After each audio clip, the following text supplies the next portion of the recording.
Good morning, good afternoon, good evening. This is Andrew Turner, founder and host of the G&T Sessions Podcast. And today, this is a very, very important episode. It's actually my 100th episode of the show. And who could I have better to join us today but Susan Gunner? Hello, Susan. Hello, everyone. Hi, Andrew. Thank you for having me. It's an absolute pleasure. And the angels are smiling. And I know you'll explain where you are, but thank you for coming on the show today. It's an absolute honor to be on Gunner's team today. So, or Susan's team, should I say? So, we to explain to the audience, basically about 5 years ago, over 5 years, about 5.5 years ago, some people may have heard of this phenomenon. There was this phenomenon called London Real, with a gentleman called Mr. Brian Rose, who's American in London. Not an American werewolf in London, but an American in London. And I embarked on a few different what he called sprints. And one of them actually gave birth to this show, the G&T Sessions. And that's where we met, Susan, wasn't it? Yeah. Ding. So I mean, I suppose Susan was working, collaborating with Mr. Rose, and you were one of the coaches there. And I suppose, over the last few years, we've done different things together, which I know we'll probably dig into. But I suppose, for the benefit of today's audience, who are probably on bated breath to know a bit more about yourself, could you maybe explain what you do, what's going on in Susan's world today, and then we can dig into some of the great stuff that you're doing and the great stuff you're progressing globally, which is very, very exciting. Thank you so much, Andrew. So it's also my absolute honor to be your guest on your 100th episode. And I want to celebrate your milestone. Thank you so much for all the work you're doing in the world. And I really appreciate our connection since the time that we've met. And a lot has happened, of course, in your journey and mine. Mm-hmm. So when we met, I was one of the head coaches at London Real back in the day. Of course, that has changed because some people may recognize London Real as the current affairs that they are involved in. But when you and I were there, it was more about a self-development platform. Mm-hmm. So it's all about human potential, biohacking, self-development, and stepping up into a high achieving or high performing leader. So it was all about that. And at the time I was coaching there, and then really got interested in technologies that really help us optimize our lives and our minds. So then my journey led me into discovery of the psychedelic medicines or psychedelic substances. Some of our listeners may probably hear it by now because it's mainstreamed, right? So it's very out there at the moment. It's no secret anymore. And which I find psychedelics to be the most powerful technology we can use or incorporate in our lives to optimize ourselves in all facets and aspects of our lives, if used in the right context, with the right guidance, right education, in the right way. There's so much potential. So to me, that is probably the ultimate technology. That's what I believe in. Yeah, I mean, it's amazing. I suppose we'll talk about consciousness, but I suppose I'm assuming tracking what's happened in the last 5 years, the awareness is increasing. And I know actually one of the conversations we had a few years ago, which funny enough, I was actually on a session with Stephen Kotler last night, Mr. Flow Research Collective. And obviously one of his books, talks about, I think, Stealing Fire. He talks about, talks about the kind of use of things like microdosing and what goes on at Burning Man and what the founders of Google did and what the US Navy SEALs do. And I suppose, I know that you mentioned that and I read that book, and it's this thing about when people are starting to put publications out there, it's also going to raise the consciousness and awareness of people, and people are going to start using it and also understand it a bit better, I suppose. Because there's also some, you could say, some information out there about, oh, don't touch that. It's all dangerous and it's not going to do you any good. And then maybe if you do experience it, you'll see a different side of it. Yes, absolutely. And of course, there is a lot to be said here. Going back in the history, I have this analogy. It's like when psychedelics dropped in the 50s in the US specifically. They didn't know how to work and use, and they didn't know what to do with the psychedelic medicines. So my analogy is like giving the keys to a Ferrari to a toddler, right? They didn't know what to do. And we had some phenomenal teachers back in the day who were doing great work, like Stan Grof, James Fadiman, some of the big names. They were really setting an example of what to do with these substances. James Fadiman would be someone who's into the creative, the tapping into the potential of the mind, and sort of more on the problem solving aspect or approach. And then we had Stan, clinical psychologist, really wanting to learn more about the early life trauma, because he was extremely influenced by Otto Rank. That was one of the guys that he was influenced. And Otto Rank wrote books before anyone was really interested to hear about early life. He was writing about the attachment trauma and the early life in the womb. So Stan kind of was really inspired. Like the birth process kind of thing, about how the trauma is potentially sprung from that as well. Exactly. And some of our psychology students and the, fellow people would know that, we have Bowlby, and there's so many great guys out there who really wanted to dig into the attachment injury of the human life. And then Stan started really developing something phenomenal, and he now is known for developing the new, let's say, cartography of the psyche, which he covers the 4 stages of the clinical birthing, so and the life in the womb. So I guess that there's a lot to be learned from them, but then quickly it went underground, because at the same time there was other members of the public, and there was other psychologists, and people got really excited too quickly. And they didn't know what to do, and they wanted to give it to everybody. Like they wanted to put it in the drinking water, and it quickly became a thing.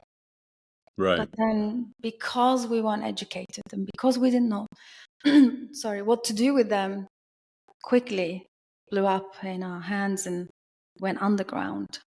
So that's kind of what happened in the past. And then, how long ago? Not long ago, we have John Hopkins. They revived this whole psychedelic renaissance that we call it now, in their first study, where they gathered terminally ill people facing death. Right. And they did their first study again. It was a miracle that this was approved by FDA, and they did. And that documentary is out there. And the people who faced death through the terminal illnesses like cancer, they found so much relief, peace, and resolution in that study. So that's kind of the beginning of the revival, let's say. And it was led by Roland Griffin from Johns Hopkins University. And they did, the work that kind of lay down the foundations for what's happening now. And there's, as you know, around the world, there's lots of studies, research is happening right now, studies. And I am aware that UK, Imperial College and UK, the team, the neuroscientists led by Professor Dr. Nutt, we are kind of in the UK, some of us, quite proud actually, because we are literally preparing to be the new hub for the psychedelic research and studies. So that's really exciting. Is it? What, worldwide? It's going to be the hub? Yeah. Oh, wow. Yeah. They're very committed and inspired, and we have great neuroscientists here that are really curious, and they're kind of really pushing the boundaries of what can they study and what can they bring to the world. So yeah, when you touched on a bit of the history where you said about, the kind of the a bit like that eureka moment where they discovered it, and then they kind of like, I don't want to say lost their minds, but they kind of got so excited that they wanted to just like distribute it to everybody because it was could see the benefits. But then I think there was some kind of governmental kind of involvement with because obviously I think it was the time when the Vietnam War was going on. So it was all this thing about how do you deal with that? Is that correct, or is that me Yes. misreading that history and what happened? No, this is correct. Obviously, back in the day, I mean, war on drugs is very huge concept that we still, kind of still in that web of like really not carry a lot of stigma and negativity around drugs. I think because involvement of the military and the CIA trying to use LSD to, make the hostages speak and things like that. They wanted to Oh, use really? it in a way to What interrogation? interrogation and other kind of like military tactics and things like that, which didn't really go down well, obviously. No. So they got like a bad press. And like I said, it was very new. Everybody had no idea what to do with it, and they were just trying. It's almost like walking in the dark room, trying to, understand what is it that we're dealing with, and then eventually led to being illegalized, obviously. And Right. what I know from like some of our elders, like Dr. James Fadiman, would say they were offered to go to the war, and they said, no, that's not a good idea, because those are the young men that were on LSD, and they thought it wasn't a good idea to go and kill other people. So they started rebelling. There's, the birth of the counterculture, as you know. The swinging 60s. Yeah. So But that's obviously we're both too young to remember that. You see, obviously that's what it is. You see, Susan. yeah. I think so. I'm speaking for myself, obviously. No, sorry, speaking for yourself, not myself. But so in terms of, in terms of the stuff that you've done since you did the coaching stuff, I know you still do coaching. So because I think is it a psychotherapist? I think you're a trained psychotherapist. Is that right? Is that your main kind of what you've done before, or was that your career, or then you got into coaching and then you got into this kind of this world now, or how has that evolved over the time? Yeah, interestingly, I started studying psychology as I got interested in coaching. I'll tell you why. It's the other way around, actually. I tell you why. Because I was really interested in being curious about human behavior, and after being able to coach with really amazing people around the world, I got curious why some people are stuck and some are not. Despite having these beautiful modalities, technologies, biohacking concepts, why is it that people are still very much chained and trapped in their limiting beliefs and fear and all those kind of things? And then that kind of got me more interested, but also my background, because when I was growing up, I was raised by a grandmother who had schizophrenic tendencies. Okay. And she suffered from complex PTSD. Right. At the time, we didn't know, but now I know because of my studies. So I was already kind of inclined to be very curious and trying to understand people's behavior and the mindset and all the mental health challenges. So then I went into studying psychology. Then at the moment, I call it holistic psychotherapy. There's a reason why. Okay. It is not the traditional talk therapy. It is where you see the person as the container, the whole person, and where you bring in different modalities so that you're helping the person looking, kind of like putting their life under a microscope, not just the one thing, but everything. Right. Their environment, their relationships, their finances, their work that they're doing, and the people that they are. This kind of like 360 view of their world kind of thing. Exactly. So that would be the holistic psychotherapy. And in there, we have everything, whatever it takes to get the person to move forward. And obviously psychedelic medicines have been my passion, just because, again, working with people as a coach and then therapist, realizing that talk therapy is not enough, coaching is not enough sometimes.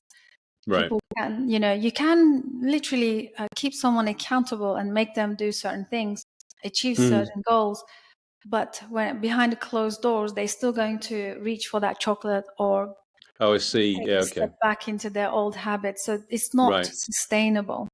And then I started inquiring about what is it? What is it going to take to have a sustainable, progressive, moving forward process? And then I discovered somatic therapy, which is the body work, Okay. working with the body, using the body's intelligence and the wisdom to help the individual to go through their trauma, the healing process, and releasing the suppressed emotions or unblock them without even mentioning trauma, without even having the talk therapy. But then that also has its limitations. So my curiosity took me many different, modalities to investigate them and learn them and be certified through them. But then always came up, or at least we hit the wall. We just can't move forward. There's something that holds people down. The moment they're ready to break through, move forward, something is always holding them down. And whether, like I said, all modalities are amazing. Everything can work in the right way, in the right context with the guide. But then I started seeking, we need intervention. What can we bring in that can provide that intervention, also help people break through and create more sustainable, optimal lifestyles? And that, for me, has been the psychedelic medicines. Okay. So it's a bit like a voyage of discovery where you. So when you say, just a quick question, when you say modalities, is it kind of like pulling different levers, trying different types of technique or interaction with the person you're working with? Is that what you would call modalities? It's different. Yeah. As you said, it's like therapy, or it's coaching, or it's goal setting, or psychedelics, or whatever. That's how you define it. Okay. Absolutely. So I'm really passionate about the mentorship, like the relationship with a mentor or a guide. You have the mentor and the mentee. This is an esoteric concept. If you look at the Plato and if you look at the Greeks, they had them. The Egypt, in Egypt there was School of Enlightenment, and then over here in Athens, some of the guys that were working together, they discovered this and they wanted to go and learn what they were doing out there. And in the esoteric philosophies, we always had these mentor-mentee relationships. And if you look at exactly. If you look at Pythagoras and his story, he's the one got interested in School of Egypt, like the Enlightenment school, and he goes and knocks on their door. And, he was well known and well established by then as a mathematician, philosopher, and in that leadership role. And they opened the door and they said, "What do you want?" And he's like, "How dare you? I'm Pythagoras. You should be laying out the red carpet." And they didn't. And they closed the door on his face. They said, "Go home and go and fast 40 days and then come back." Right. Until then, you're not allowed to step in. So he did. He's obviously first angry. Well, this is kind of like the funny way of telling the story, but that got him thinking, what is it in the 40 days of fasting that I need to do? So he got really curious, and he did. He practiced fasting. And this fasting wasn't the fasting that we do. It's not the Instagram version of fasting. It's a dry fasting, where you don't even shower. Like, I have friends that are actually mentor people on this, how to dry fast, because even the juices and the water contains data and information. So you could be water fasting and you are still ingesting data, information. So what would be a dry fast then, where you don't drink and you don't eat? Nothing. Absolutely nothing. You don't even brush your teeth. You don't brush your teeth. You don't even take shower, because from your skin, the water can also be absorbed. Mm. So you just literally cut all the outside ingestion of the data so that finally your body gets to work with itself and through its own internal wisdom, its internal, resources. And so that's what Pythagoras goes and practices. And then by the end of the 40 days, he is humbled. Now, instead of banging on the door, he gently knocks on the door and kindly requests to be taken in. Do you see what I mean? Because that journey revealed his own ego drives and all these things that neediness and whatever that was for him. And then insecurity. And he became very humbled by this experience. So his energy changed. They knew. That's the kind of that level of paradigm shift that he achieved. People who has had gone through the same experience, they can tell by looking at him through his energy. Right. So then he went back home and he opened up his own school, like school of his students were also, it was part of the curriculum to fast, things like that. So these modalities I'm talking about, Andrew, they can do world of good to people. There's fasting, as you know, there's cold exposure, like cold showers and ice exposure. I mean, Stephen Kotler, he's the father of all the flow states. Like they know exactly how to induce that flow state by extreme sports or something else. He's the master of park skiing now, as he was telling everybody last night with his latest book. So I'm trying to be the master of kite surfing based on my inspiration from spending some time with him last year. So exactly, like these are a physical quest. Yeah. So there you go. Like all these things we did them. These are not new. These are esoteric wisdom. And look, mentor and mentee, coming back to that relationship again, I think it's so critical. I'll tell you why. I've met this amazing mentor on LinkedIn, and he provides wisdom on these esoteric philosophies and also how to increase self-awareness and do the work properly, like do your self-work, internal work. And his work is called Dangerous Wisdom. All right.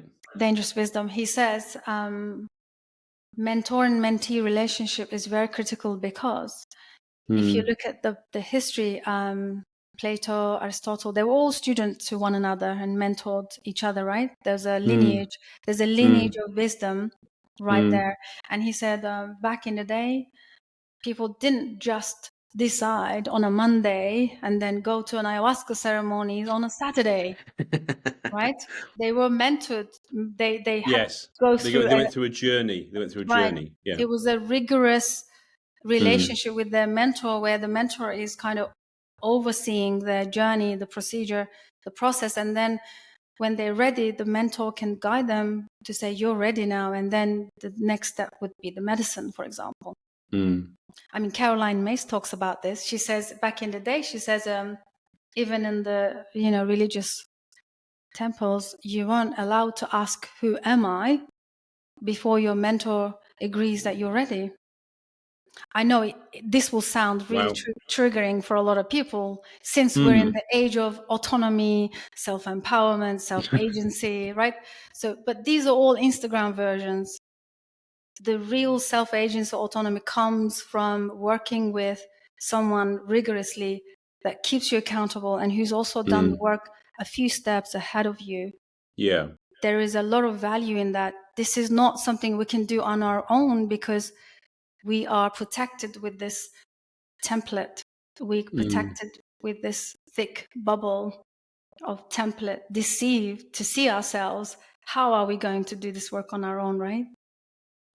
And do you think, I mean, no, that's fantastic. Thanks for going through that, because I think that it's just so deep and wide, this topic. I mean, do you, I suppose a quick question is, do you, in the different cultures that are around the world, is it this inheritance from your parents as well? You also get that you inherit that kind of your ego, your persona, all that kind of stuff, and how you're supposed to be, and then you maybe go through trauma either personally or through whatever event, and then I suppose there's a really interesting thing on Instagram this morning. Actually, was, I don't know if you've seen it. It's a guy, he does like 1-page little diagrams, and he said that as you get older, your eyesight goes down, yeah, but you see more. Your consciousness increases. It's like kind of a reverse kind of like graph. I love that.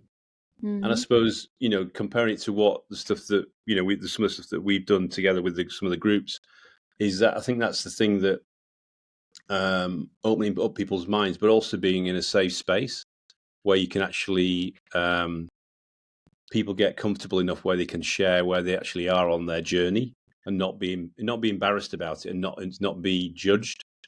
Because I think that's also some of the society we, I think, seem to have at the moment, or you have this kind of cultural dimension to that. Is that?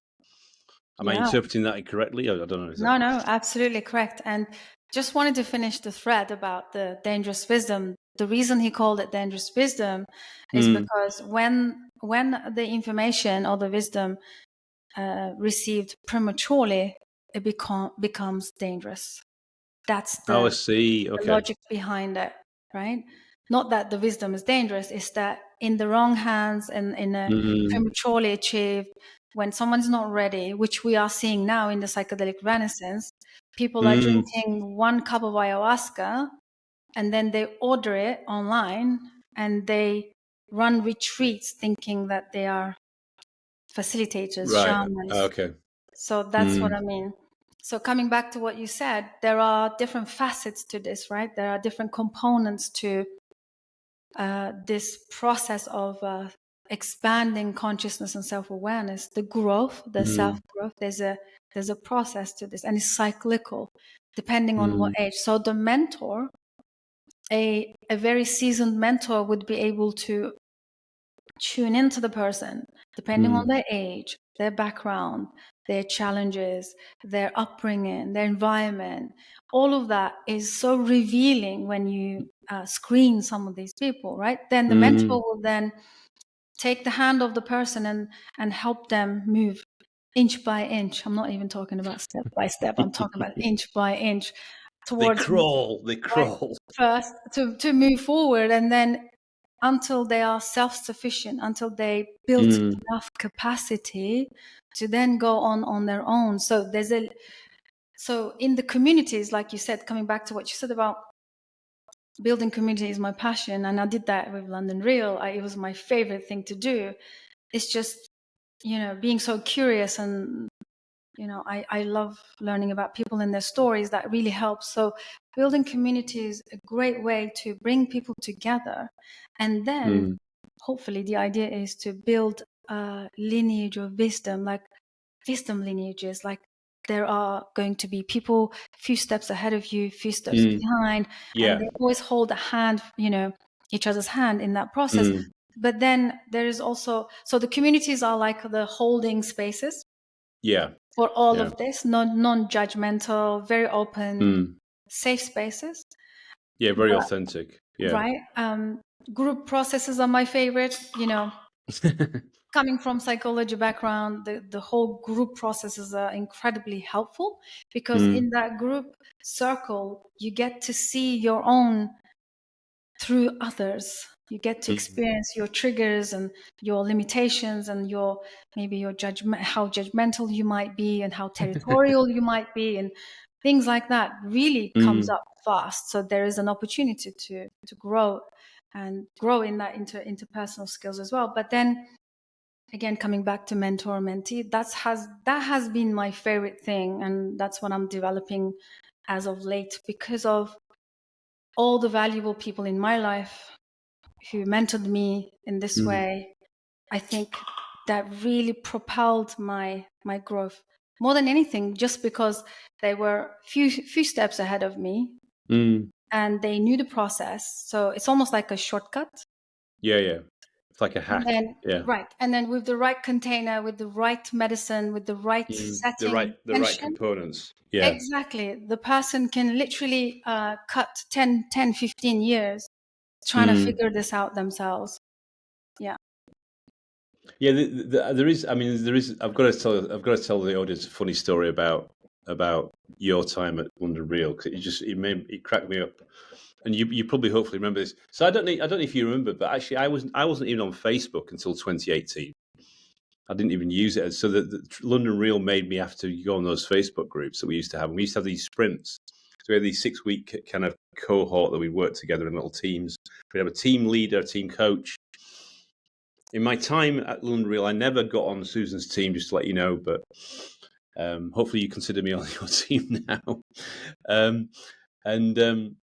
The funniest thing was there was, I know that the sprints, you had this kind of like medal system at the end of every Friday. We had to get things done, like this mission by midnight London time, at midnight on a Friday. So we're really working furiously towards that and trying to help everybody else to get there as well. It wasn't just about individual; it was about the team achieving together.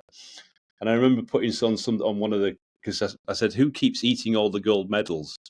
And it's always Susan's team, because I could never fathom it out that every single cohort that I was in and observing your team, you always won every single cohort and every single gold medal. And I couldn't, and I knew people in your team, and it's just it's magic. It's magic. I mean, you're probably never going to reveal it to me what you did with your team, but it was very impressive. It was very impressive. Thank you. Everybody was clamoring to be on your team because you were cleaning up all the goals. Thank you. Do you know what that is? It's actually understanding the psychology, the psyche of humans. That was my advantage. I'm not saying the other coaches didn't have that, but one of my advantages were I'm very patient, and I also believe in team building, community building. So in the beginning, do you remember we said if a mentor would be able to screen the person and understand their limitations, where they're lacking, where they have strengths. Mm-hmm. So all I needed to do was figure out each person's strengths and their weaknesses, and then just kind of build them on those strengths, so that I'm not really doing much, but they're actually helping each other. So you build like an A team basically. Exactly. And the incentive that they feel from that it's crazy. It's just off the charts. And then they just kind of take off, and I'm not even there anymore. And all I do is I wake up in the morning, and all these, like, everyone's on fire, and I'm not even there because. They just come back and bring you the gold medal back. That's what they do. Yeah, because they're already established, their roles among themselves, and based on their strengths, and that carries the team forward. And they were the loudest. Do you remember the graduations? Yeah, I know. Yeah. They were the loudest. In Old Street. So I was like, yes. So it was beautiful. And you all sat together. You were like a tribe, basically, like a very powerful tribe. It was very interesting. I mean, obviously, it was interesting being on the other teams, watching your team. No, but it sounds like you did that, presume, right at the beginning of the cohort. You kind of assessed that and worked out and got really honest really quickly. Absolutely. Just that thing about helping to, it's been a great coach, isn't it? It's actually working out and getting people to place their strengths so they don't feel inferior. They feel, like they're contributing, and they feel like they can really bring their best to that actual team. Yeah, absolutely. God, I've now after 5 years, I've finally found out the secret, you see. So I know, but that's the way it goes. And also, like, they would come, and that fire then really brings them to the graduation, because a winning team always loud and confident, and they kind of take over, and they would come to London, fly in, and it was the biggest group and always the loudest, and Brian used to say to me, "What are you doing? Are you bribing each of them?" Not really. Yes. They're just on fire because of the achievement, right? I mean, it was some kind of event, that graduation, where you got people flying from all over the world. I remember we did that crazy 5K run around London on a Friday night, and in the morning, 10 of us had gone in and jumped in the Serpentine at sub-zero temperatures and done a Wim Hof stuff in that. I mean, it was when I think about it now, it's absolutely insane. We were climbing up trees in the afternoon on a Friday afternoon in Hyde Park, all as a team. So cool. I mean, it's very, very, very legendary times. Yeah. Well, it was all about biohacking and optimizing your health and wellness. So Mm, We did the most extreme things back in the day that wasn't really so much mainstream. mm. But it's becoming now more mainstream. I mean, if you haven't got an ice bath now, you're not keeping up with the Joneses, are you? Well, So to look, speak. just tap on Instagram feed and you'll see everyone's got an ice bath now. Yes, Right? exactly. Yeah. Everybody's growing the beard and walking around with no shirt on like Wim Hof. Mm-hmm. So yeah. So one of the things also I was going to say was, I mean, obviously we've been on I've joined some of your retreats, and one of the things I found fascinating there was also the point you said about it is that thing where you create a safe space, but also I think what I observed as well is that people experience things in different ways. It showed to me that the people are at different stages, and also, I remember some of the times where some people would be, not conflicting anybody's privacy, but some people would be reacting by laughing, yeah, and then laughing hysterically for like an hour, yeah, and then that would set the whole group off laughing. And then at the other extreme, you had somebody that obviously we'd gone through, it triggered some trauma, and they were, getting upset. They were crying, yeah, and that was obviously then caused the group to try and work out how to help them. I just found it was kind of like pretty wild. I'd never experienced anything like that before myself. I mean, did you? I mean, I don't know if I think you can probably relate to what I was kind of talking about. The kind of Yeah. the kind of polar opposites we experienced when we were together in that situation. Absolutely. So there is an element of trusting the process here, So each retreat, the people that come together, the circle, I treat them as this sacred gathering because individuals, they come together in that moment, in that time. There's something there. It's beyond us to figure out what this is. And each retreat has its own energy built on spirit.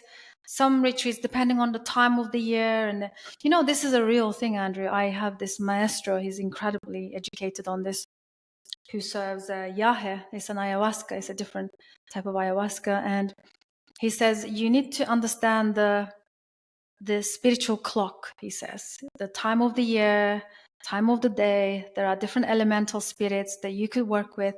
So like it would be a full moon or something else. It would be summer, a summer retreat on a full moon would have a different energy, and certain people would be drawn to attend those times. And then you have the winter with darker and different energy, and we have a different spirit that emerges from each group.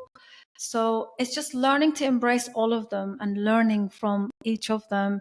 Like you said, no judgment, allowing what needs to emerge. But my tactic in building the team still is the same. I'm not doing coaching and high performing in this case. It's more medicine work, but there is the same element where I am, from the moment we get together, we break ice with a group lunch.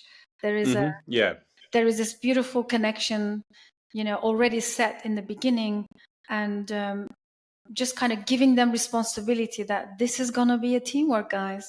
And you got to all pull your weight in. That once that message is, set in the beginning, that's it. The group comes together really well. Whatever emerges in the session, it doesn't matter. Everybody is coming together, and there's a lot of growth that happens then. Yeah, you I think what you do is a really good role in the you're kind of like the guide. You set the framework for it, and then you kind of like you nudge, and you intervene as you see fit, but you really let it flow. It's you don't there's no it's not as though it's kind of like regimented. It just happens as it happens. And obviously you've done quite a few now, so you kind of, I presume you've learned a lot over the time. I think I was at one of probably the early ones, and I've been to a few, obviously over the time that we've known each other. And it sounds like you're expanding that now. It's going more, because I think you started in the UK and now it's going more international. Is that right? Yeah, we're just going to expand to Netherlands and Spain and then US, because especially I want to bring the psychedelic medicines obviously to lands that are legal and decriminalized, So that's kind of where people can be freely, like, take the edge off, and so they can come in and freely experience and do their work together instead of worrying about the whole legal implications, So we are expanding. So there is that, and there's lots of learning that's coming from that, and also like expanding in different medicines. That's kind of my passion now. So as of late, I've been really passionate about learning more on the LSD and its impacts on the brain, right. and the mechanisms of action. And so, yeah, it's one of those things that I'm really honing in, just because being in the medicine space for 10 years, and I've worked with rigorously. I worked with ayahuasca first 3 years, and then moved on to San Pedro, and there's other medicines in between. But now I'm really settling with psilocybin, of course, for its incredible benefits in many, like terminal illnesses, cognitive decline, and things like that. But also, I'm currently rediscovering, and hopefully helping revive LSD through my friends all around the world. So there's one company, founder is Justin Hunker. Okay. I've interviewed him also on my podcast, and they had the first take-home LSD microdosing studies approved in New Zealand. They did trial 1 and trial 2. Oh, wow. And the results are magnificent. Again, taking it home and allowing people to do this in their own space, that's something very powerful than setting up a clinical trial where people are taken away from their habitat. I was sorry, but you triggered in my brain. You were saying, I was thinking about Just Eat and Deliveroo. It's a bit like LSD takeaway kind of thing. Yeah, well, it's. I sorry, I better say that Uber Eats, Deliveroo, and Just Eat. Just mention all brands. Yeah, but I mean, look, you can't even be caught walking around with this medicine yet. Home, right? They were allowed to take it home. A tincture version, and there were about, I can't remember how many in the group, but they did an incredible job understanding what it does on a micro doses, LSD, and so many things came up that was significantly important. Then, if we do this on a very polished, desensitized versions in the clinical settings, right, as opposed to somebody who they are at home in their own environment with the same people, in their own life, and they bring the medicine incorporating the medicine into their life. That is more powerful and important. It's huge. Right. It's like bringing this thing home and then learning to work with it. So that's kind of my passion as well, and hopefully we'll see that happening in the few years. Hopefully, next few years. How? Just a quick question: How did Justin and that team? How did they pull it off? Did they have to get a special permit for it or something? I mean, they're in Australia. So Australia is one of those countries who they have now made it in history books as the first country to legalize psilocybin mushrooms. Wow! Already happened. And it's a country that is looking at different ways to help people with mental health challenges. They're taking it very seriously. So, he's from Australia, obviously, but he's also an investor, and he's got a great team of people and scientists that are coming together and wanting to do this study. So they were approved. It's a miracle, and they did already so much great work. And so that's kind of inspired me to learn more about LSD. And of course, my mentors, Dr. James Fadiman, he is the father of LSD, right? He is just known. A bit. Right. Just a bit, yeah. Exactly. In 1966, 70, I mean, these guys were doing everything they could to understand how to work with these medicines. And what I love about Dr. James Fadiman is his studies are based on problem solving, creativity. Can we, like biohacking, so to speak, can we tap into more of our potential? Can we tap into using more of our brain in our daily lives? So that's kind of where he stands, and it's great. Because the assessment is that we're using a very small percentage, isn't it? So absolutely, that's kind of his thing, and I really love that. And he's never really he's actually said he's never really had a bad trip or like Mm. trauma activating dark, experiences on psychedelic medicines, which is really interesting. Yeah. So I know there's something coming up quite soon that you're gonna collaborate with Dr. Fadiman, I think. Is that right? Yes, we are. So we are in communication. So I'm his biggest fan, and I had him on my podcast about a year and a half, maybe a year ago, I can't remember now. Mm. And I told him that we run these online microdosing programs. Mm. It's a global coming together, and he was really fascinated by this because he collects anecdotal reports from people who microdose. Okay. So they seem to be all people like solos. They solo microdose on their own. Okay. Not in groups and not in a large community. Okay. Exactly. Not in a community or a group. And they kind of email him their results, what they have found, and they report back. And when I told them we do this in a group setting, it's kind of like a container and it's live over 6 weeks, he was really fascinated that we could do this. And he said it's actually the first time he heard such a process. The first time? Really? First time he heard. He said there is one other group he knows that they do it in a group setting, and they're in Mexico, but they are using ayahuasca and microdosing, but they are also doing it in person, not online. So that's different. Oh, right. Okay. And probably they are smaller groups because our groups are really large. Yeah, because I suppose we did it. Yeah, because I suppose we did it online, didn't we, when we did it before? So yeah, it's yeah. I mean, our smallest group is about 20, largest 50. So we have a larger. It's scaling now, isn't it? Yeah. Wow. Honestly, you're a trailblazer. See, I always knew you were a trailblazer, Susan, you see, but you're just proving it now with all this kind of like hobnobbing with the fathers of psychedelics and trailblazing to the next level. No, it's fantastic. Thank you. Well, I'm really curious, like I said, and, growing up in a culture and a background with a lot of people suffering with a lot of mental challenges, I think puts me in a good position to pursue such, learning and also supporting the research because, I'm more passionate about the citizen science. That's what Dr. James Fadiman calls it. I love that because, anything, whatever it takes that could help us to go to the next level, because mental health shouldn't be a cage.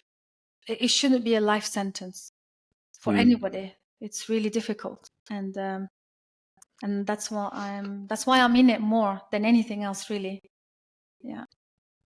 And I suppose, that's a good segue to one of my next questions was about why do you think that has become, is it just people's awareness of it, or is it because society and, like we're on the G&T Sessions, growth and technology, is it the thing that this thing that we carry around in our pockets? Is it, what's your take on what's created this phenomenon that we have with more well-being issues, mental health, etc., etc. Any perspectives on that? Yeah, of course. Going back, I once listened to Caroline Myss. By the way, for your listeners don't know Caroline Myss, she's a theologian, and she is a medical intuitive, she calls herself, and she's one of our spiritual mentors, and she's been around like a long time teaching this material, the esoteric and the spiritual growth and archetypes and so on. So she said one time in her lecture that kids from the 50s are responsible for what's going on. She said the young kids who are dabbling in psychedelics, she said, they are responsible for what we're experiencing now, because there is a snowball effect, or let's say there's a ripple effect.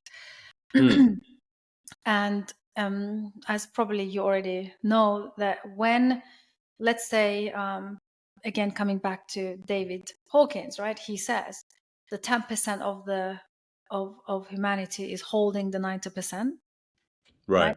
So let's say in a family, one member who is doing this self-growth and development and, spiritual growth or whatever, it's almost enough to impact and cause a ripple effect in the other members of the family. Not all the time, but most of the time it does impact. It's a bit like that. So it started a really long time ago, this whole transitioning. And then obviously technology played a massive role, like you said, having a phone in your pocket and people posting their ayahuasca ceremonies on Instagram, you know, things like that, YouTube and all of that. And then also we have a pandemic. We just, came out of a biblical event in the world. Like pandemic, it wasn't something very small, and that had a massive impact in bringing, that kind in of amplifying it. Right. Yeah. That kind of contrast can trigger a lot of trauma, suppressed emotions in people. So suicide rates went up, and the mental health challenges really spiked. So on top of that, we have different changes, transitions. I think mainly Daniel Schmachtenberger, I don't know if you know him. He's one of our thought leaders of our time, a very young guy. He says humanity, like consciousness, we're still in the infantile states of consciousness as humanity. Right. And with the evolution of technology, I think we're going to speed up now. I think we're there. The consciousness is speeding up based on the evolution. It's kind of like hand in hand. Everything is hand in hand. And then psychedelic medicine is coming in again, the revival, the Renaissance kicking off. All of that. There's so many, like this, they kind of all these things, like the cycle time kind of picks, like, it's to the point of snowball, but there's also multiple factors coming together as well. So it kind of like makes the snowball bigger. Absolutely. But I would say mainly technology. I mean, I work with a teacher who said that he traveled out 40 years ago to find his teacher in Mexico mountains. Like, you don't need to do that anymore. It's on Instagram. Everybody's on Instagram, right? Yeah. So that kind of thing. I think technology is playing a massive role in spreading this kind of, or actually strengthening or making this transition really powerful and prevalent at the moment. But it's good. I think it's good if you go on a retreat, though, that you just don't, you kind of get rid of your phone. You just, you don't need it. Yeah, you just don't, you just like detox. You've got plenty of other things you should be working on or thinking about or talking about. I think that's also another benefit of doing that kind of exercise or doing that, having that kind of experience. I think so. I think people can become dependent on it. They're like, my arm's fallen off. I've lost my iPhone XYZ, my iPhone 28 or whatever it is. I think so. I think, they also have a good, great value. I mean, there's so much value in going to a retreat, cutting off, detoxing. There's also value in different things, doing microdosing, bringing it home. I'm a huge believer in bringing the wisdom home so that there is a continual, there's a consistency there. There's a commitment there to keep us on track. I don't know what you think about this, Andrew, but I came to this realization. I'll tell you why.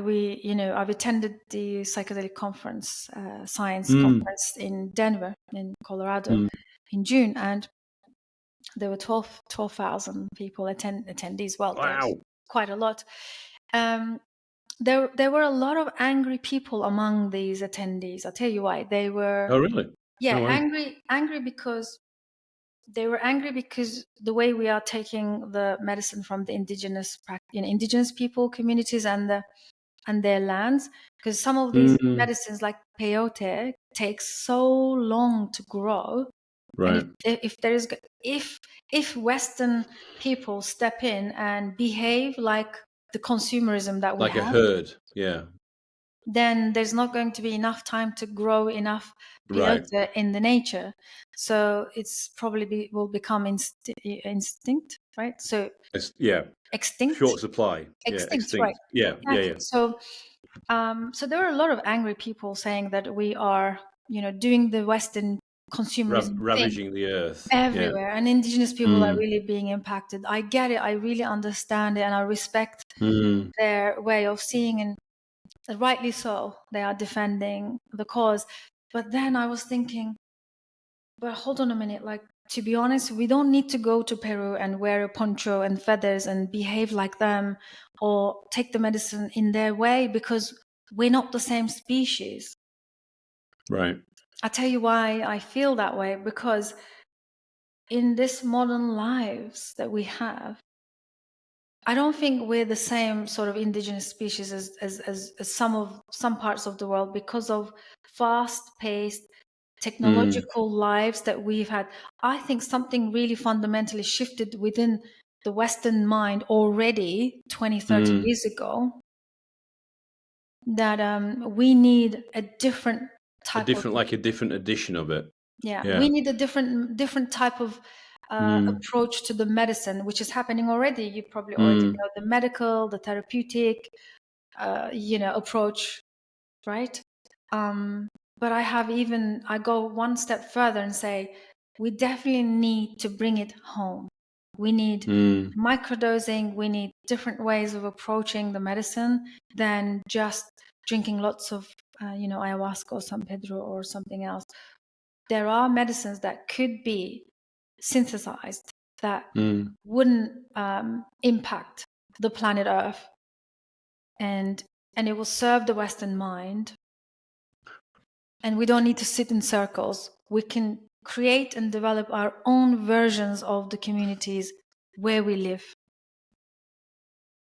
But is the biggest issue then, I suppose, picking on a couple of points you mentioned, is the biggest issue about actually how, I won't say how you regulate it, but actually how you support people who want to go down that path? Because it sounds like the issue is about education and knowledge. And obviously, if you don't have that and you don't get the right guide and the right mentorship, then it may not play out as you hoped. So I suppose that's the thing. And because I don't know, I'm not saying it has to be government regulated and you have to have training courses, but I suppose it's that thing where you want to empower people, but then also how do they, I don't know, I'm not saying act responsibly, but how does it scale in a way that's sustainable and manageable, I suppose?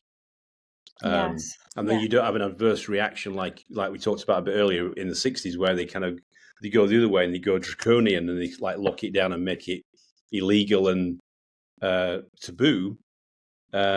It's like how do you get the balance between those two extremes, isn't it? Yeah, exactly. And that's education, right? That's the education piece. Absolutely agree with you. I think what's lacking in the West is not the medicine or the psychedelic substances. They've always been around.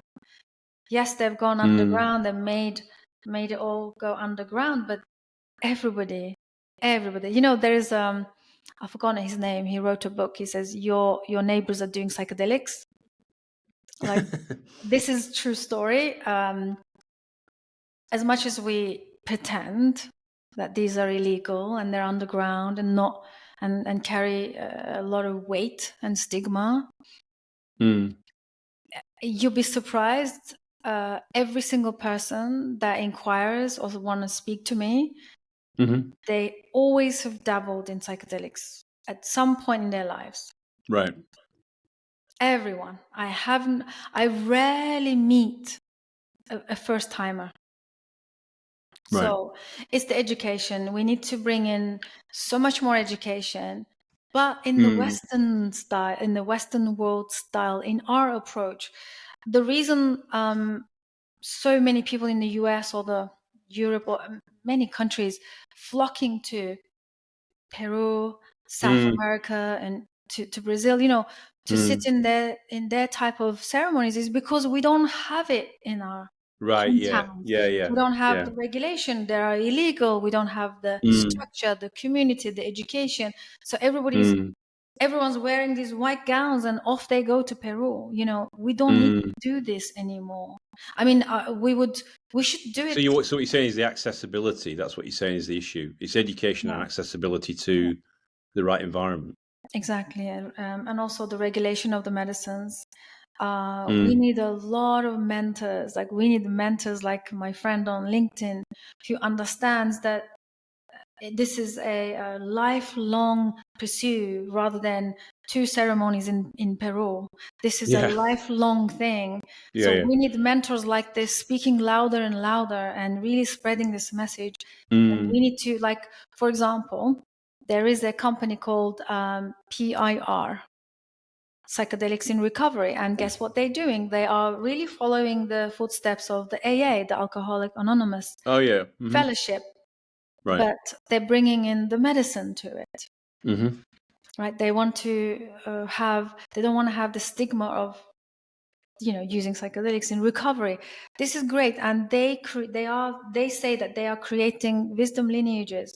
They have mentors, the mentees, they have a different structure, they have accountability, they have education, they do online gatherings. It's like how you build a scaffolding around it, isn't it? Exactly. We need the same thing in the Western world. We need mentors, we need mentees, we need communities, we need Zoom calls, we need maybe in-person, online. We need Slack channels. Exactly. We need all of it, whatever it takes to educate and empower us and to help us move forward. We need to build our own practices, just like the indigenous ways, but that fits to our lifestyles.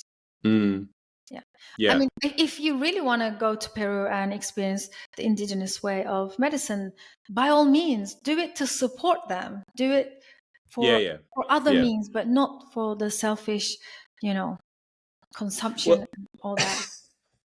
You've just made me think about, so one of our mutual friends, you could say, Brian, not Brian Rose, another Brian that you probably remember. I don't know if he ever told you the story. He went to Peru. He went on he went down that process, and I know he went to an ayahuasca ceremony, and then he said, "Oh, it's not working. It's not working. It's not working." And then it suddenly hit him. And it was the funniest story of him explaining what he felt like. It was just, I mean, I've never done it myself, but he was like a stand-up comedian talking about that. Maybe that's, but I think what you're saying about a bit earlier was about, it's a bit like people are doing it as like a bucket list. Like, it's a bit like, oh, Tiki, I've been down to Peru, I've done that kind of exercise, but it's not just what you said. It's not a one-off. You've got to think about a continuous investment in that to get the real results and the real impact. Exactly. We need to bring it home. It needs to be part of our life in whatever way is suitable for us. Yeah. So I know one of the things that we do cover on this one is a concept called, I don't know, you probably, I don't know how you answer this one, but peaks and valleys. So I know we talk about peaks, and we talk about things we've achieved, and it's amazing what you've achieved in the time that we've known each other. And there's lots of fun things ahead in your journey. I mean, any valleys that you want to share, or any learnings from your valleys that you want to share that you think would be useful for the audience to listen to as well, even though I know that you've done some amazing things already. Thank you for asking. You mean any kind of losses on the journey that taught me things? Yeah, I suppose things that you planned. You planned X and Y happened, and then you how you dealt with that. I suppose it's that kind of thing about sharing some personal insights of things that you've been through that maybe didn't work out as you thought they were going to do, and how you dealt with that, and how you course corrected, I suppose, and what you thought about in the future. Yeah, absolutely. Well, my answer to this is kind of not so conventional. Okay. Because just like, I think it was Steve Jobs that said it, you connect the dots backwards, you come to a point in your life. I feel like I'm there now. Also being the middle age, coming to that kind of, it's a milestone. And looking back now, everything I ever done in terms of businesses, professions, work that I did, always been with people, always have been, always worked with people. And I recognize this now that there is, I was meant to be doing this. If I think this would be, probably our listeners might resonates. Like sometimes we try to run away from these kind of things or make it a bad experience in the past when I was doing this job or that job. But now I can really pull out this beautiful process that I've been on all my life. Always been around people that gave me so much data, knowledge, wisdom, behavior patterns of people that now feeds into my business like I couldn't have comprehend. So you found your oasis. Yeah. But at the time, I mean, if you was to ask me this 10, 15 years ago, I would have said, oh, I've done this job, it was bad, I've made these mistakes, I've done all of this. Right. Didn't work well, and I had to do a U-turn. All those, I would have given you a whole essay. But now, the squiggly line kind of thing, right. version. Now I put my life under microscope, my past, and I'm thinking, wow, did I make these decisions? Obviously, life or universe kind of pushed me towards being around. Nudged you. Yeah. All the time being around people. I mean, obviously, I had the tendency to be drawn and be curious about people. So it just fascinates me how I chose to work in, be in situations where I'm always working with people. So that's really great because now it's feeding into what I do. That alone is like a PhD in human behavior. Like I don't have the certificate to show you, but my whole past experience of my life is that is the PhD in immersing myself in human behavior. I'm going to call you Dr. Susan now, you see. Arise, Dr. Susan. Okay, thank you for sharing that. So I suppose another links to that was what are you most grateful for then? So now I'm working with different kind of people, being in the psychedelic Renaissance space, organizing retreats and doing the work that I do, online and sometimes one-on-one. As of late, I've been attracting a lot of people in the leadership lines, like front lines, people who are entrepreneurs, solopreneurs, online business creators, content creators, and body workers, breath workers. I've been attracting a lot of people who are trying to learn how to incorporate medicines into their work, into their offerings. So that kind of group is kind of being in my sort of awareness, and they're coming in terms of, that's kind of like the landscape at the moment that I am working, those kind of people. And they always say to me, can you are you planning to create a course for for the people in business owners and things like that? I'm thinking, or entrepreneurs for that matter. And sometimes, like, I wasn't thinking, but I think it's in the horizon now. So probably next year. Oh, really? Okay. Next year I'll be probably run like a once a year thing, just for like the an academy kind of entrepreneurs who teaching the teachers kind of. Oh, I see. Right. Program. Whoever is interested in incorporating medicines into their work. So. And then obviously in the beginning, I kept saying to them, no, I don't have any intentions to be creating any of those kind of courses. And then they say to me, okay, can you then provide us information where we can go and get this kind of training, or at least tell us where did you do your training? Right. And I always say, well, I don't always say that, but in my head, I'm thinking, you have no idea where I done my training. I did this before the age of 12, from 0 to 12 with my grandmother. That's my training. Right. So my childhood experience living with, because my parents, they left the country. They were born in Turkey, we're kind of background is Turkish, and they left the country to pursue a better life in the UK. So I was left behind with my grandmother.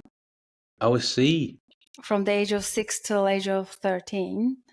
Right. So as I turned 13, I then reunited with them. But obviously, I'm going to say 0 to 12, even though, because my mom was very young even when she had me. So my grandmother was very fully in charge of me from the time that I was born. And I mean, who would have thought she is my greatest trainer. She's my, Right. because She of was like her. the matriarch kind of thing. Exactly. And because of her, I'm in this business, I'm in this healing arts, I'm in this therapy, and she's the one that trained me really how to hold space, how to be the Oh, I see. confident. Okay. So you realize now that all the osmosis of her, what she did with you and the behavior she instilled into you is the thing that you're passing on. Yeah. But Oh, this fantastic. is a new information. Like I said, years ago, the story, the narrative was I was a victim. I was a victim of a mentally challenged grandmother, and Right. now she's like didn't realize I was undergoing some kind of training. Right. Okay. So again, tying it back to there is nothing that I regret, or like everything is just happening as it should be. I don't know if you remember. You were like the apprentice then. You were like the sorcerer's apprentice kind of thing. So like most of my training in with people comes from that training with my grandmother, because very quickly I've learned how to hold space. I've learned how to be with chaos. I've learned how to hold such intensity very early age. So it's also feeding It ingrains it in you because it's like a because some of these traits and skills you can't learn them in a school. They're life experience, right? That's what exactly. I wanted to say. But also like maybe our listeners might enjoy this. There's a storytelling that I share a lot. Do you remember our brother in London Real? He's a Jamaican brother, and he used to play didgeridoo. We did a session in the tribe as well, where he held this space for us. And one of my favorite things he said to me once, he said, "Sister, we're all born with a medicine pouch. What's your medicine in your pouch?" I thought that was the most amazing thing, meaning we all come with an incredible, unique gifts. Yeah. That we don't realize it till very sort of towards like maybe midlife. And life that kind of essence, exactly. that kind of third eye experience. Yeah. Exactly. And life is shaping us, sandpapering us into this current moment.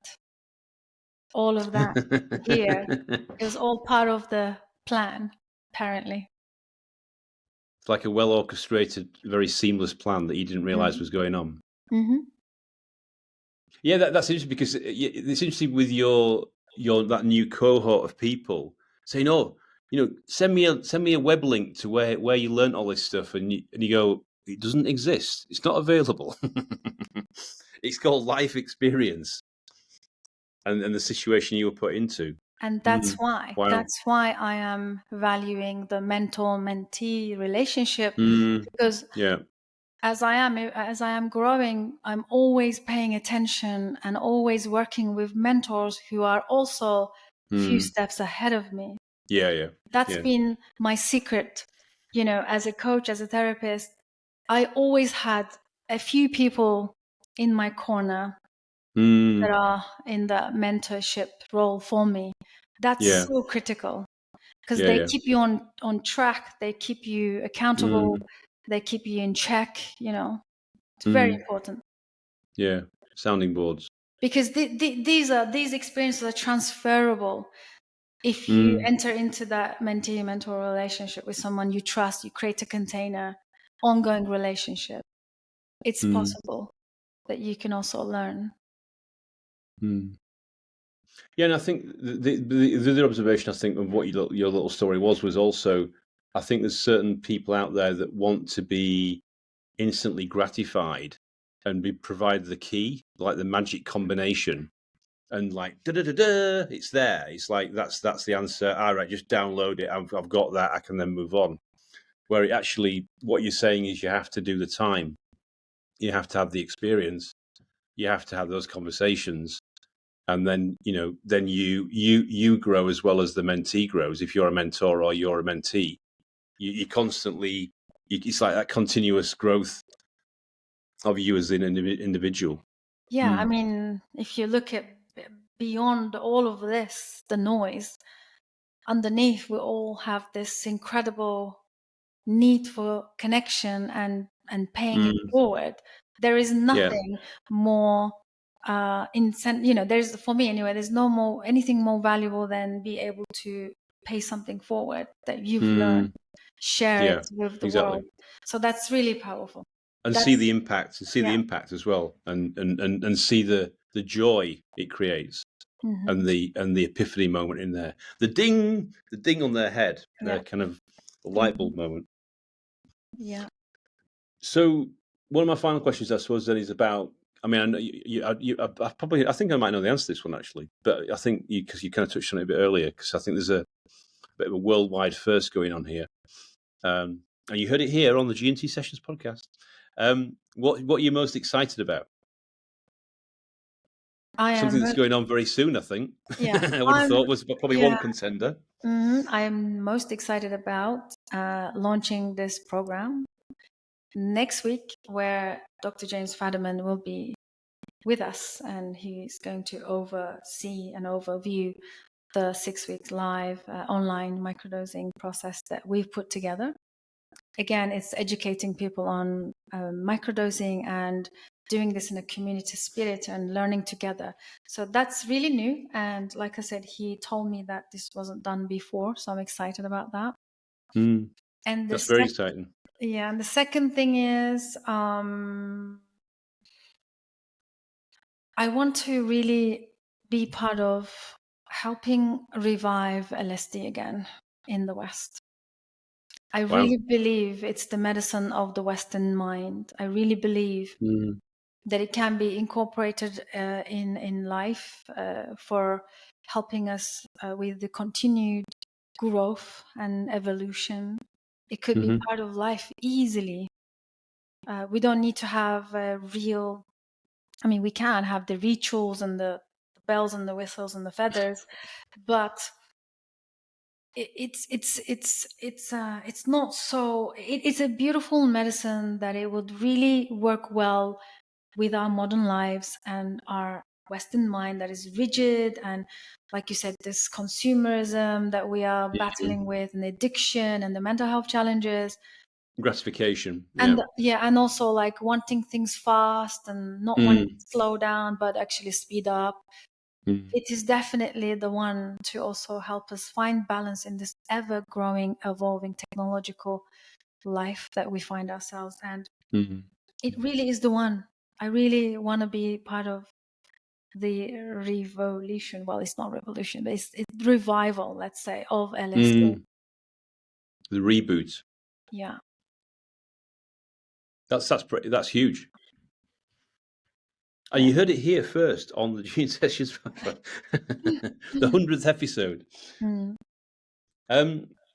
So one of the things we do to kind of wrap up this amazing episode is, I suppose, what we say is, I suppose, trying to summarize all the time we've been in this, our little container today, is what would be some kind of takeaways or considerations that people need to think about as they are listening to this episode, and they want to, what would be the pearls that you want to share with the audience as we wrap up today's amazing time together? Thank you, Any thoughts Andrew. around that? Yeah, thank you. It's been so amazing to have this long overdue conversation that we kept planning, and divine timing. Today's the day. So the things that I learned in my own journey that helped me. One of the things that let me say a quote. There is my favorite quote that I say: "So many broken children in grown bodies." And for me, that simply means not that the children are broken, but what I find in this medicine work, that we grown-ups, we tend to operate from an infantile state, right? But on the outside, we look very polished, professional, trained, educated. Yeah. Right. But as soon as when it comes to a relationship or parents or siblings or romantic partnerships, as soon as we bring another nervous system into the equation, we turn into this infantile, like infant, and start really running from that infantile state, which is quite detrimental to our pursuing fulfilling life, creating abundance, overcoming fear, stepping into our power, whatever that means, or skill or gift. So the sooner we can learn to break out of this template of the infant, the sooner we can liberate ourselves. You know, spending many years in the biohacking and the medicine and the therapy and trying to understand the psyche and psychological maladaptations and the drives and the coping mechanisms and all these, all I have seen is there is nothing more than just an infant on the driver's seat. Right. We need to trying to work out where the steering wheel is. We need to get that toddler off the driver's seat so that we can finally, grow and become that mature adult who can, stand behind their decision, take responsibility, ownership, and be okay with the consequences of the decisions as well. We don't need to be this person of this rigid, scared, fearful, anxious person all our lives. This shouldn't be a life sentence. I understand that we all have attachment injuries. We didn't have those grown-ups, regulated grown-ups that helped us regulate. I'm aware that we carry a compromised inner compass, but honestly, time is now. We've got to revive that inner compass, and we can. We have all the modalities, the medicine, the mentors willing to help. Yeah. It's time. So breaking out of the infant template, facing the fear, and also making this self-improvement a lifelong pursuit rather than a one quick workshop, one ayahuasca medicine, or a one book. We really need to start changing our minds to seeing this as a lifelong process of pursuit of evolution.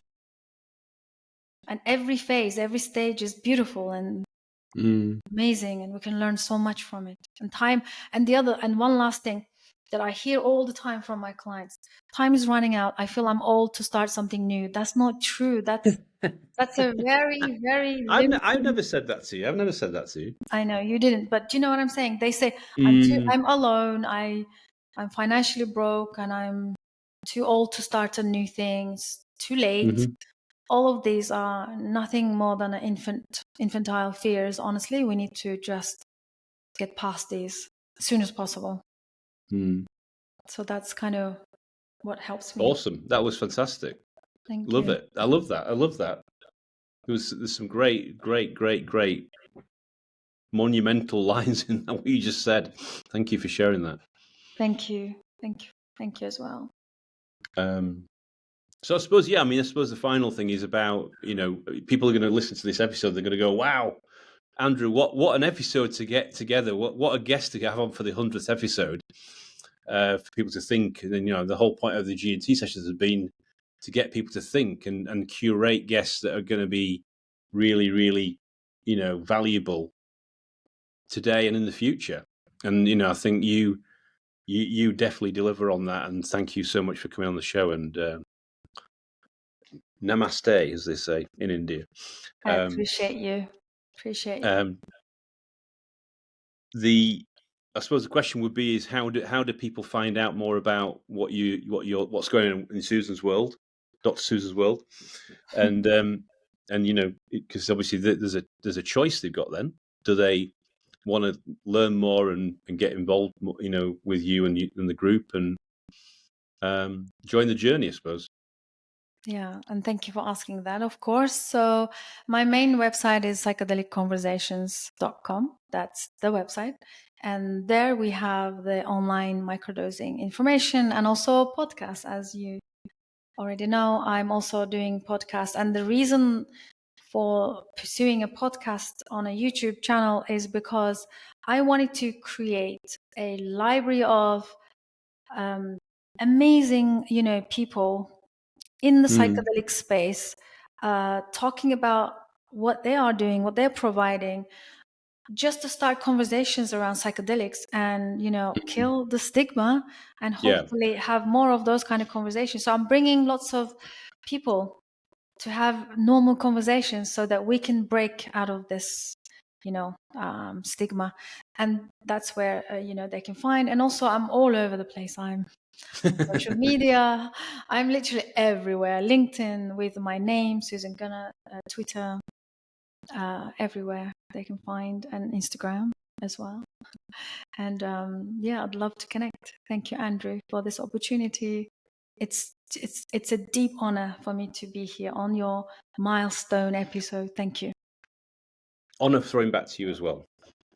Ditto. I think that's the thing I was just going to say was that everything happens for a reason, isn't it? So it's all about the universe. Thank you, universe, for bringing us together for today. And the final question I've got for you, actually, which I didn't ask a bit earlier, is whereabouts are you today? Because it looks like you're somewhere very, very ornate. Yeah. Very, very, very, very magnificent. Yeah, this is a 1800 Gothic church. It's a church conversion, flat apartment that I love. It's got beautiful energy, and I use it for my backdrop because they kept the architecture on, behind me, as you can see. It's beautiful. It has an amazing energy. It's great for the work that I do with my Zoom meetings, with my podcast. It's just so lovely. And again, universe wants me to be here, I guess. And is that in the UK, or which country is that in? Is it in this is UK? This is okay. UK. Mm-hmm. Okay.